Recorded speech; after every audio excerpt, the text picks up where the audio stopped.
cheville. Je vais pas pouvoir faire les valses de danse.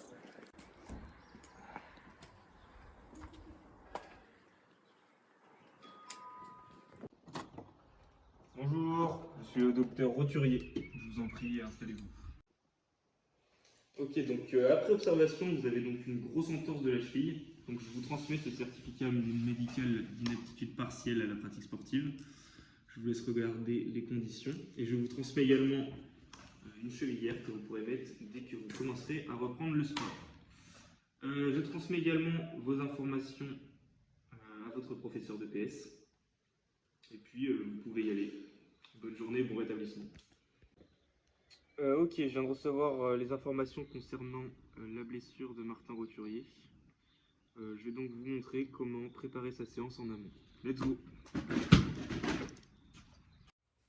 Nous devons donc présenter des séances de danse à une classe de 6e comportant 25 élèves en prenant en compte un élève dispensé partiellement pendant un mois.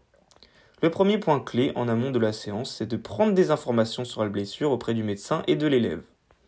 Recueillir des informations médicales, demander des détails sur l'entorse, notamment la gravité, le traitement suivi et les recommandations médicales, par la transition du certificat médical d'inaptitude partielle. Il faut s'assurer de la nature exacte de la blessure à la cheville, s'il s'agit d'une blessure mineure ou d'une blessure plus grave. Dans notre cas, l'élève possède une dispense partielle d'1 mois, il est alors nécessaire de mettre en place des outils spécifiques. Il est important également de prévenir et de demander l'accord des parents à la pratique de leur enfant malgré la blessure. En tant que professeur de PS, nous devons évaluer les limitations et adapter les mouvements, identifier les mouvements de danse qui pourraient aggraver la blessure à la cheville et proposer des alternatives ou des modifications pour éviter les contraintes inutiles sur la cheville blessée. Par exemple, éviter les sauts, les pivots et les mouvements rapides qui pourraient mettre trop de pression sur la cheville. Ne pas oublier qu'il faut y aller doucement au début et qu'il y a toujours la possibilité de lui donner un rôle au sein de l'activité, chorégraphe, spectateur. En amont de la séance, il faut également aborder l'inclusion en EPS. Ne pas oublier que c'est la sécurité avant tout. Si l'élève n'est pas apte à pratiquer la danse debout, il ne faut pas hésiter à prévoir du matériel de soutien, outils spécifiques, pour lui permettre de pouvoir pratiquer en toute sécurité.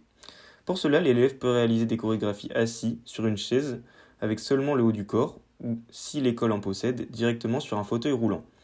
En revanche, il est important de faire un point avec les élèves sur l'inclusion de tous. C'est pourquoi, plutôt que de se moquer, il faut leur faire comprendre que justement grâce aux nouveaux outils, le sport est accessible à tous.